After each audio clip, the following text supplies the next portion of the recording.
할렐루야. 주일 저녁 7시 찬양 예배 시간, 우리 하나님 앞에 찬양부터 드리고 말씀을 받겠습니다.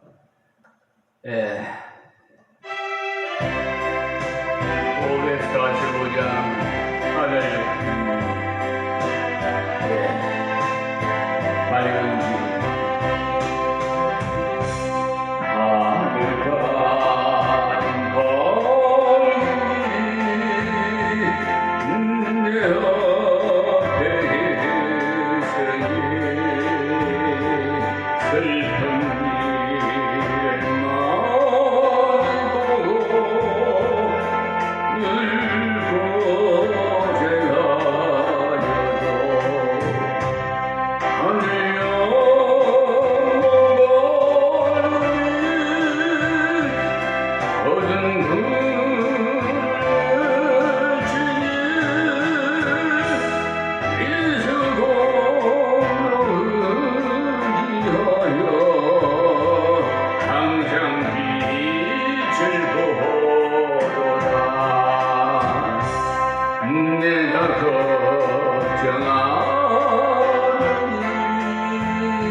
여러분 믿습니까?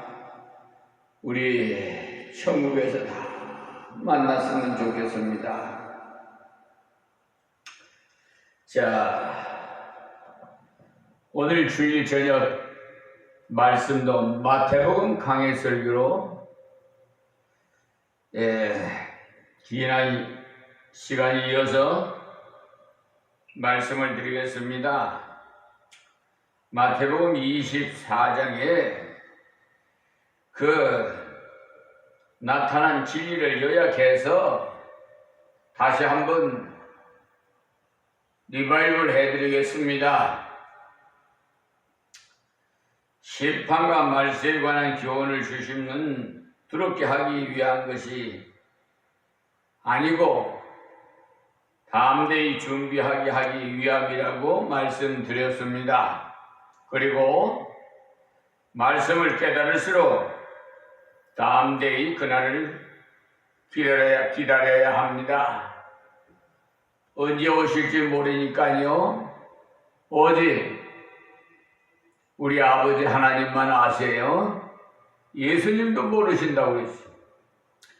자, 그리고 두 번째는 말세의 징조는 앞에서 말씀드린 대로 혼돈의 시대,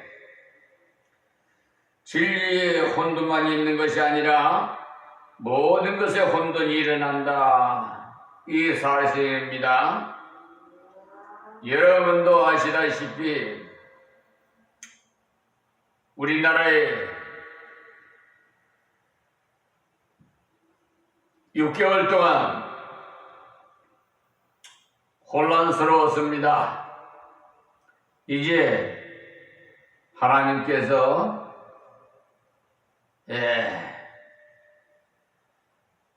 지명해서 이 나라의 주권자인 이재명 대통령을 21대 대통령으로 세워주셨으니까 우리 모든 국민은 같은 마음과 같은 뜻으로 대통령을 위해서, 나라를 위해서, 이 백성들을 위해서 다 같이 기도합시다. 그 기도가 결국은 기도하신 분으로 돌아옵니다. 그걸 아신다면 제가 부탁을 안 드려도 복을 받기 위해서는 당연히 해야 되겠다는 그런 심정이 들 것입니다. 제가 무슨 부탁한다고 해서 뭐 다 드리라고 나는 생각을 안 해요. 그 중에 소수에 불과해도 그 기도를 하나님 들어주십니다. 이 나라가 무슨 자원이 있습니까? 뭐가 특별하게 세계에서 자랑할 것이 뭐가 있어요? 그래도 북한에는 자원이라도 있지. 우리 남한에는 무역으로 우리가 살아가고 있잖아요. 그런데 근자에 미국 트럼프 대통령이 취임하고는 관세 폭탄으로 여러분 아시지요? 그런 것도 잠재울 수 있는 것은 기도밖에 없어요. 하나님 앞에 누가 대적할 수 있겠어요? 여러분의 기도가 상달될 때는 저 교만한 트럼프 대통령도 겸손하게 만들 수가 있어요. 아시겠어요? 우리나라 혼란스러운 것도 다 하나님께서 뜻이 있어서 우리가 다 같이 경제적으로나 여러 가지 어려움을 많이 당할 줄 믿습니다. 우리 이재명 대통령에게 부탁 이 시간 드립니다. 그의 참모진에게도 특히 비서실장은 들으셔서 좀 건의를 하고 담당 부서에 맡겨서 고민을 좀 해 주시기를 바랍니다. 무엇이냐? 우리는 우리의 자력으로는 할 수가 없어요. 아무리 사람이 계획을 세울지라도 그 길을 인도하신 분은 여호와 하나님이십니다. 그런데 유감스럽게도 이 나라의 애국가 가사가 성경적이지 못해요. 하나님께서 태초에 천지를 창조하신 분입니다. 창세기 1장 1절에요. 말씀하셨죠? 아마 신앙생활 하시는 분들은 다 아실 거예요. 그리고 1장 8절에서는 궁창을 하늘이라 칭하니라 했어요. 그러니 하나님께서 창조한 하늘에게 영광을 돌려야 되겠어요. 하늘을 창조하신 하나님께 영광을 돌려야 되겠어요. 그런데 정말 저는 마음이 너무 아파요. 행사 때마다 애국가를 부르면 하느님이 보호하사라고 부르는데 하나님이 보호하사입니다. 하느님은요, 하늘을 칭하는 소리예요. 하나님은 유일신 한 분인 하나님을 칭하는 것이고요. 그러니까 꼭 좀 유념해서 이재명 정부에서는 우리나라 애국가 가사부터 좀 바꿔줬으면 좋겠어요. 잘못된 것은 바로 잡아야 됩니다. 아니야, 하나님께 영광을 돌려야 되는데 하느님이 우리를 도와줬다고 영광을 돌리면 되겠어요? 이재명 대통령께서 저 몇 번 들었어요.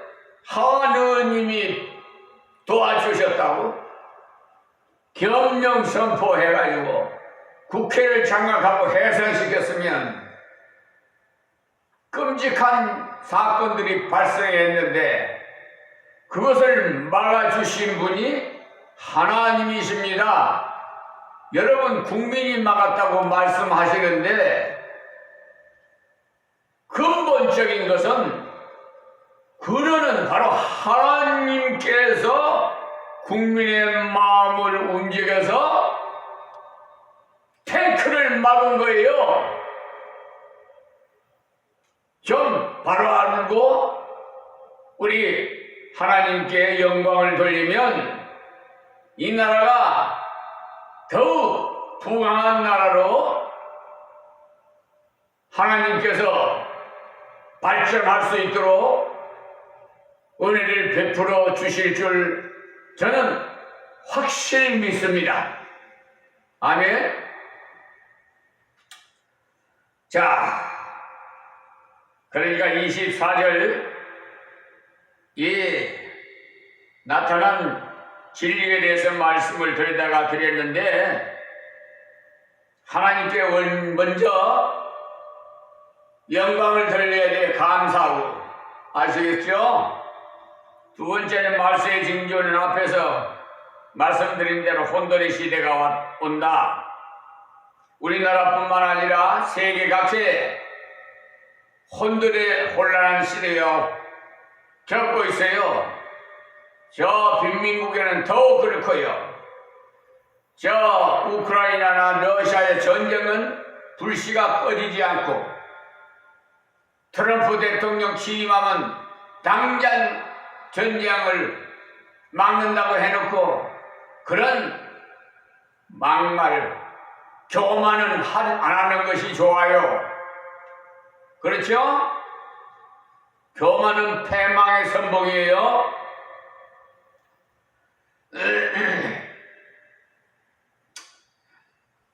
그런데 진리도 혼돈이 돼가지고 거짓 선지자들이 오히려 판을 치던 시대가 지금 되었습니다.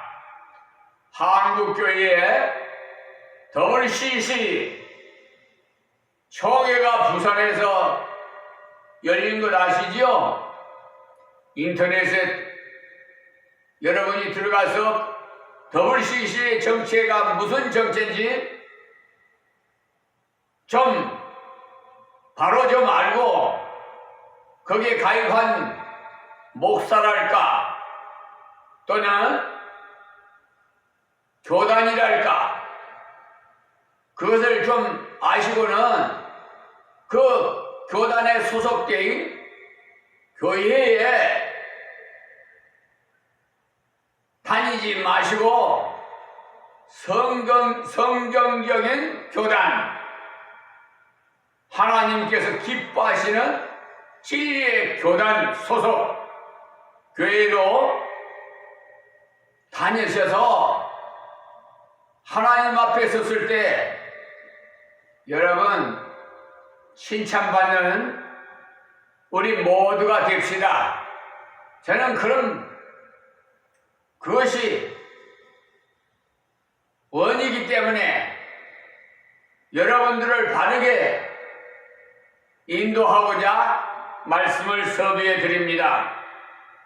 그리고 음악도 무슨 록 같은 음악은 그냥 하나님 진리에 벗어나는 짓이에요. 이 공중권세를 잡은 자들이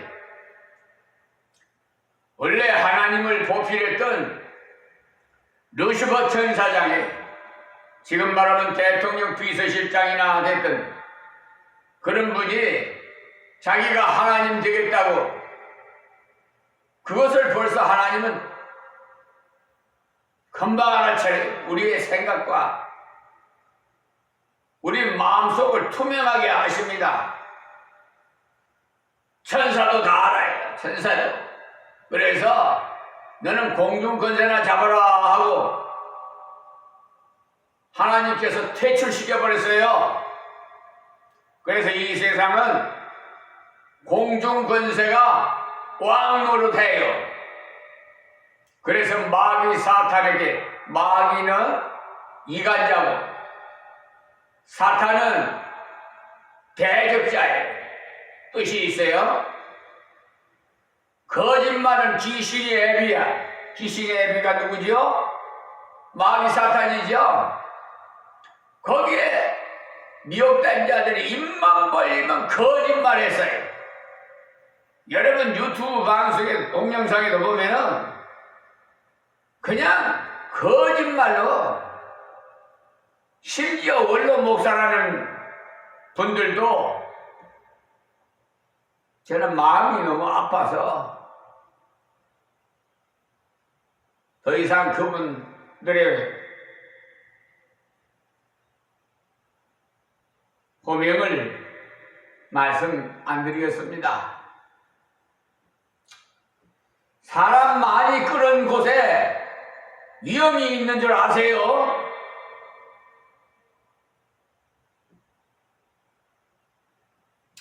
예수님께서 두 마음을 품지 말라고 하셨지요? 한꺼번에 두 가지를 못합니다, 여러분. 무엇이든지 마찬가지예요. 전공하지 않은 사람이 봐도 알 수 있어요. 저는 벌써 하나님께서 무슨 문제가 생기면 그 문제의 통찰력이랄까,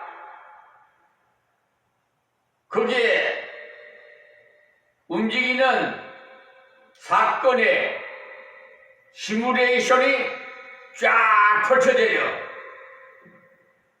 이 사건은 이렇게 조작된 것이다. 벌써 하나님께서 그런 지혜를 주셨어요. 그래서 서사람들이 깜짝깜짝 놀래요. 제가 문서를 거저 받았으니 거저 써줘요. 골치 아픈 사람들 와서 부탁하면 제가 써줘요. 고민하는 사람들 막. 그래서 제가 그냥 써줘요. 그런데 그분이 해결을 받았다고 소식이 와서 얼마나 기쁜지 할렐루야 하나님께 영광 돌리세요 그랬어요. 제가 해드렸지만은 제가 한 것이 아니에요. 내 안에 계신 성령께서, 예수님께서 나의 변호사는 예수님이 하나님이에요. 다 문서 작성을 팩트로 해서 이분의 죄는 형법 몇 조에 들어간다. 또 이것은 민사소송에 대해서는 어떻게 해야 되는 것이다. 이걸 벌써 문서 작성을 다 명확하게 하도록 하나님께서 가르쳐 주세요.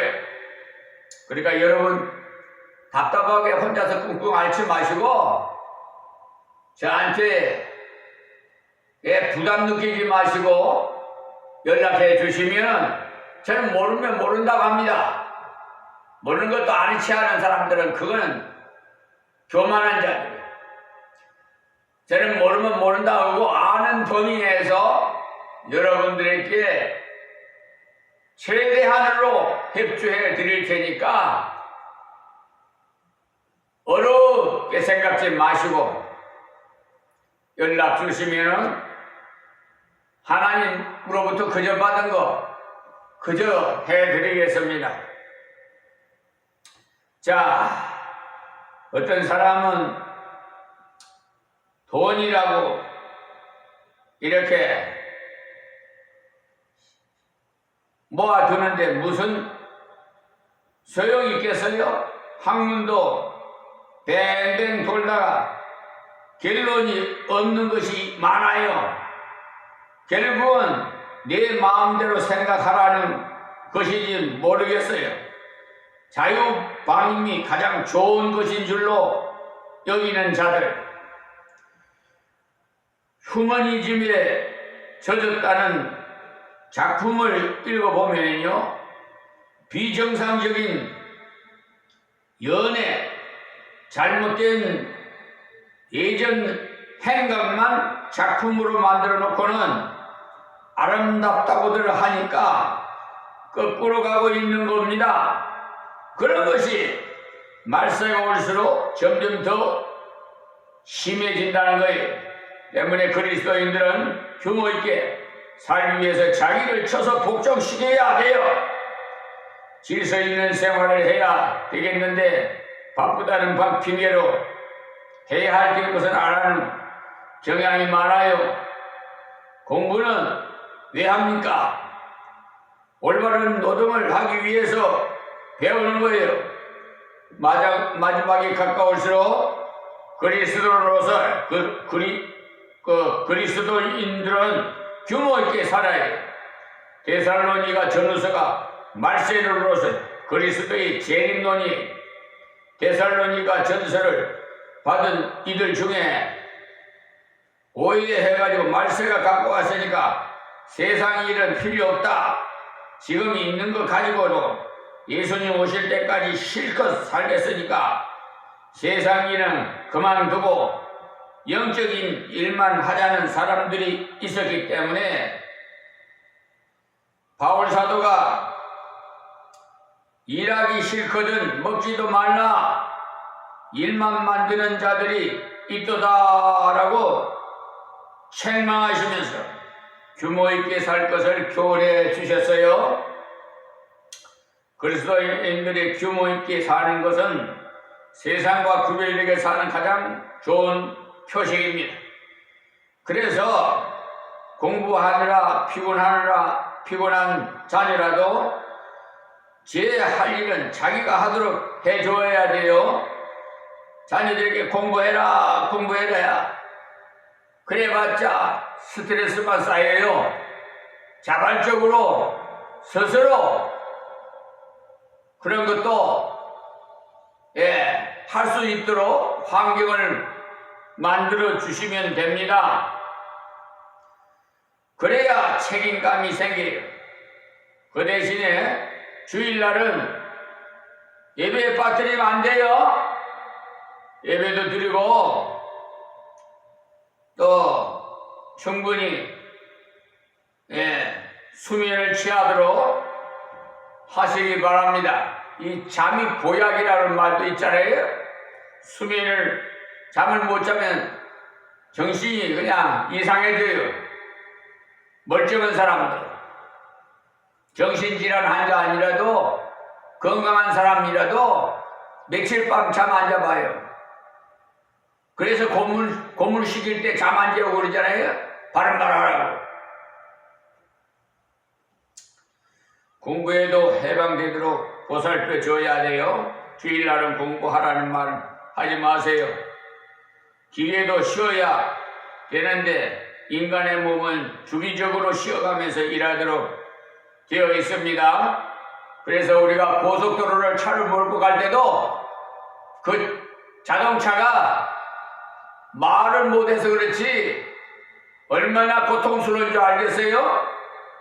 그렇게 2시간 동안은 운행을 하시고 휴게소에서 잠시 자동차를 좀 쉬게 해주세요. 그 말 못하는 기계라고 막무가내 부리면은 수명이 짧아져요. 제 말이 틀렸나요? 어쨌든 참고하시고 하나님께서 우리의 몸을 잘 아시기 때문에 안식일을 쉬어라 이렇게 하였어요. 하나님께서는 질서를 아주 중요시 하십니다. 그런데 저렇게 폭동을 일으키고 저렇게 거리에 나와서 혼란스럽게 하는 것은 하나님의 법칙에 위반이 됩니다. 하나님께서는 질서를 아주 중요시 하신다는 사실을 기억하십시오. 말세의 징조가 혼돈이기 때문입니다. 자, 그리고 세 번째로는 영적인 능력을 가진 선지자라는 자들이 조심해야 돼요. 그것을 바르게 분별하기 위해서는 말씀을 따라서 진실한 준비를 해야 돼요. 영적인 능력을 가장하는 거짓 선지자들이 있기 때문에 잘 넘어가요. 내가 예수가 해야 따라오지 마귀가 하면 따라오겠습니까 여러분? 여러분 보기에는 아주 명설교를 하고 아주 껍벅해요. 원룸 목사라 하면 껍벅하고 여러분 이 마지막 때는 유명 인사들을 마귀들이 이용한다 생각하시면 되겠습니다. 그렇게 아세요? 주의를 당부를 드리는 말씀 드렸습니다. 사람들은 쇼킹한 것을 대개가 좋아해요. 무엇인가 새로운 것을 보고자 하고 그런 사람들이 입맛을 맞추고자 남다른 무엇을 하려고 하다 보니까 부작용이 따르는 것을 볼 수가 있어요. 이렇게 무슨 기계공도 잘못하면 그 날이 넘어가 버리면 여러분 칼도요 갈다가 보면 날이 설 때가 있어요. 그래 날이 더 갈아버리면 날이 넘어가 버리면 갈지 않을 때보다 더 못해. 여러분 그런 걸 갈아본 사람은 아마 경험이 날 거야. 시골에 납도 갈아본 사람이 알고 부엌칼도 갈아본 사람이 알 거예요. 중요한 교훈은 성경에도 여러 번 기록되어 있는데 성경에 기록된 대로 말해야 되지 않겠습니까 여러분? 거짓 선지자일수록 새로운 것, 보지 못했던 것을 보여주려고 하고 있어요. 성경이 아니면은 말하지 말아요. 또 성경 말씀이 건전하게 해석되어져야지 이상하게 풀어가고 해석하고들랑 일단 조심하세요. 베드로후서 3장 15절부터 보시면 또 우리 주의 오래 참으심이 구원이 될 줄 여기라.